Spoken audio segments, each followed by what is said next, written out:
I can see, well, okay, I can see why that would be impressive to the outside eye, but actually being that person and knowing that journey, would I share that photo again? Probably not, but it is interesting to look back. Hi, I'm Alice Living, and today I am taking part in the Women's Health Body Talk series. So I'm going to be talking through these photos that I have here and telling you what I think about them. So I'm a little bit nervous, but here we go.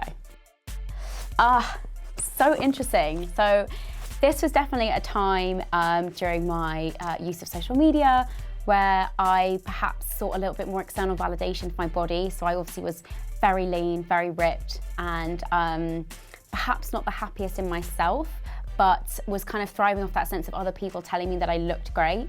And I think it's a really interesting one because it's definitely something that I've moved away from doing over the last couple of years. I think I definitely got to a point where I realized that I had to look inside myself and decide what made me happy, and realize that, you know, a body or that kind of sense of how I look wasn't necessarily equaling happiness, and that actually a lot of the happiness came from up here and in here rather than out here.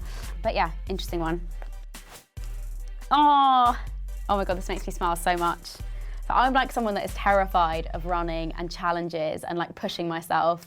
And I remember Women's Aid, who are the charity that I'm an ambassador for, asked me if I would be interested in doing the Royal Parks half marathon. Now, for most people, half marathon, I think that probably sounds quite achievable. But for me, who was someone that had never run more than 5K, I was like, okay. So I said yes, not realizing that that would actually have to involve quite a bit of training and getting myself fit for the race. As someone who, I found when I went to the gym and I started weight training, that came to me quite naturally, whereas running just does not come to me naturally at all. And so I really had to push myself, and I remember waking up on the day of the race and it was raining so much and it was cold and miserable, and I just thought, oh my God, I don't know if I'm going to be able to do this. And then on the day, you know, at the start line, when you get the buzz of everyone around you and you feel that sense of like excitement about the race, I just was like, I can do this, I can. And something just clicked in my brain. And as soon as my feet started moving, I just didn't stop all the way to the end. And it felt quite easy, which is crazy to think, because the run I'd done before that, I'd struggled almost every single time, you know, even moving up to like long distances that were close to a half marathon, I'd really found them tough. So whatever happened on that day, I don't know whether it's the people around me or just something clicked, and I loved every second of it, and I can honestly say that I would love to do another. Third space. So that's in the changing rooms where I work. So I have many happy memories there because I think it's an amazing gym. Obviously I'm very biased, but it's where I've done a lot of my learning and a lot of my growing as a coach. This particular photo, I think it was at a time when I started to just accept my body for what it was. You know, I was that person who was obsessed with abs and would, you know, only post photos if my stomach looked absolutely rippling. And when that body went, along with it went that sense of like wanting to be proud and show off my body. And it was something that I really had to work on.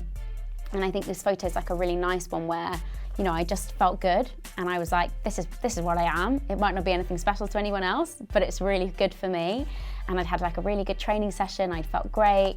And so I think it's just a nice memory. Like there's nothing special about the photo except for the fact that I just remember feeling really good and just being like, you know, this is my body and this is what it is. And yeah, feeling really proud of it.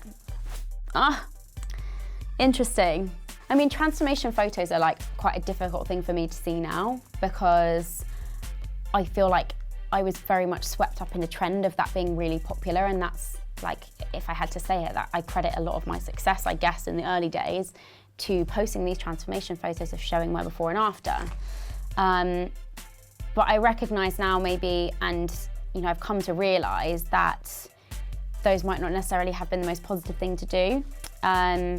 And definitely the person on the left in this photo was probably not the healthiest version of myself that I've ever been. So whilst, you know, that is a journey and one that I had been on, there were complications along the way. And I think, you know, to look at that, I can see, well, okay, I can see why that would be impressive to the outside eye, but actually being that person and knowing that journey, would I share that photo again? Probably not. So I think they're still there, and they're not things that I'm going to go back and delete. And I think that's something that I've been on with the whole of my Instagram, is that it has been a complete learning curve and a journey. And I'm very grateful that along the way people have been on that journey with me and allowed me to make mistakes and allowed me to come out and say, you know what, I did that once and I don't think that now, and here's why. And that's been such a positive thing for me to have been given that opportunity to do that.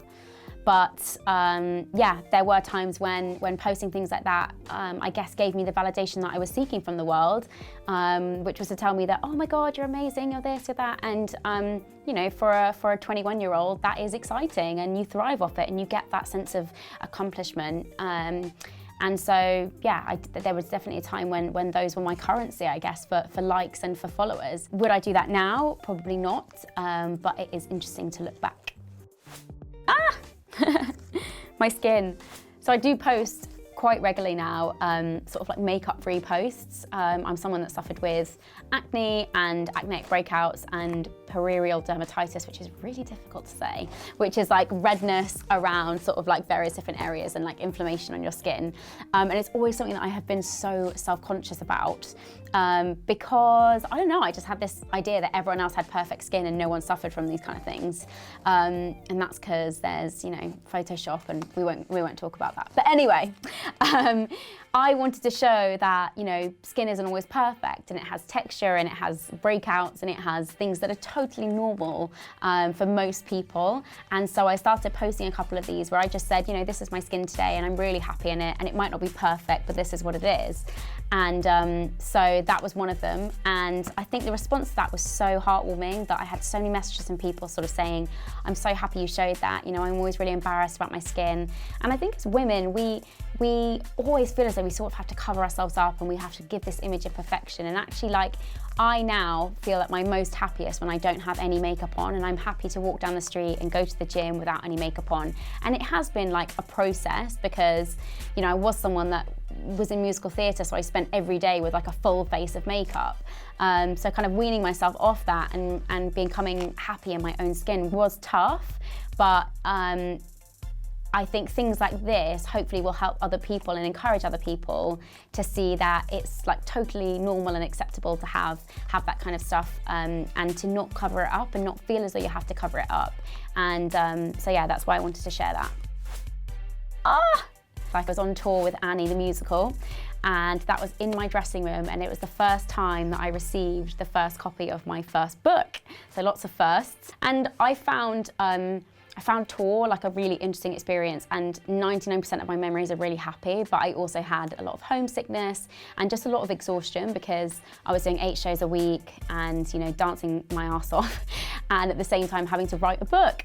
So it was a lot of work, and I definitely probably did a bit too much and had a lot of sleepless nights and a lot of stress. But ultimately, I guess when you get the reward of seeing your book for the first time, it's amazing, and they were definitely happy tears. So yeah, it's very happy memories. And obviously in the picture, as you can see, my book is still under the name Clean Eating Alice. And I think it's such an interesting conversation because obviously I've just talked about how it was a sense of happiness and achievement when I got the book. And it was, and I think it still is, and I still think it's such an exciting thing to be able to write a book. But on the flip side of that, obviously there is some tints of regret and things that I would have done differently if I had my time again. And I think things like that are so hard to deal with because on the one side you're like, well, how was I supposed to know? And hindsight's a wonderful thing. So I think looking back, obviously I had no idea that things would necessarily turn out the way that they did.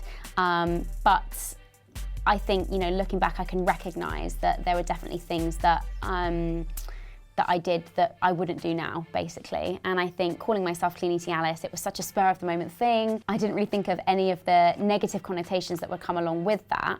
But obviously as that movement and the clean eating movement grew, I began to recognise that there were a lot of negative connotations, a lot of negative things that were coming from that. And it had huge implications on a lot of people. And I realised that the kind of damage that did. And so, you know, for a lot of it, I didn't feel like I necessarily associated with all those things, but having the name Clean Eating Alice meant that I was automatically associated with that movement. And so it was not long after publishing my second book that we decided to move away from that name and just to call myself Alice Living, which is my name. And I'm really happy that I did that, and I think it was definitely the right thing to do. But yeah, so as you can see, this was pre-Alice Living when I was Clean Eating Alice. So many happy memories. So Jamaica is like one of my favourite places in the world, and I've been a couple of times with Paddy, and this was when we went, I think it was last year or the year before, last year maybe, and we just had such a nice time. I think holidays for me are a real switch off moment. I'm not really on my phone that much. I take loads of books, I read, I meditate, which is something that I always forget to do when I'm in London. And I always generally feel quite good. I think everyone feels good when they've got the sunshine on their skin. So I remember with this photo, and you'll laugh, and Paddy will probably kill me for telling you, but like traipsing to this like old cafe that was actually run down and not being used. And I was like, oh, Paddy, it'd be so good for a photo. It was like the middle of the day, it was boiling hot, and I was like, let's go. And can you just take a picture of me in this, because I loved that bikini so much. I was like, can you just take a picture of me? And people were walking past thinking, what the hell are those guys doing? Ah.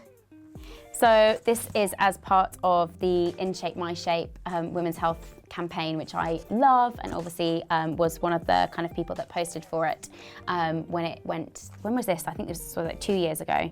But yeah, I think it's a really positive message.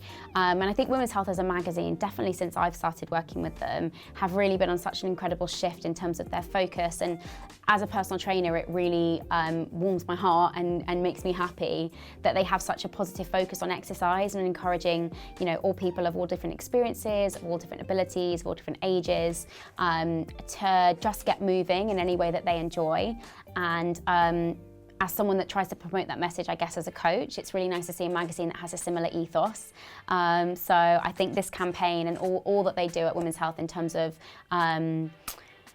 the information that they put out, you know, I've got my column, which we try and really cater towards beginners, and there's loads of stuff in there that makes exercise a lot more accessible. And I think, you know, the feedback that I hear from most people is that exercise is really intimidating and that it's difficult to know where to start. So I think if you can have people like myself and magazines out there that are really showing you those first few baby steps that you can take to start your own exercise journey, I think that's a really positive thing. So, no, I love this campaign, and I have happy memories from this photo.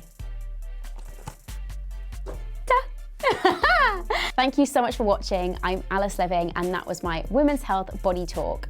Make sure you hit like and subscribe for more.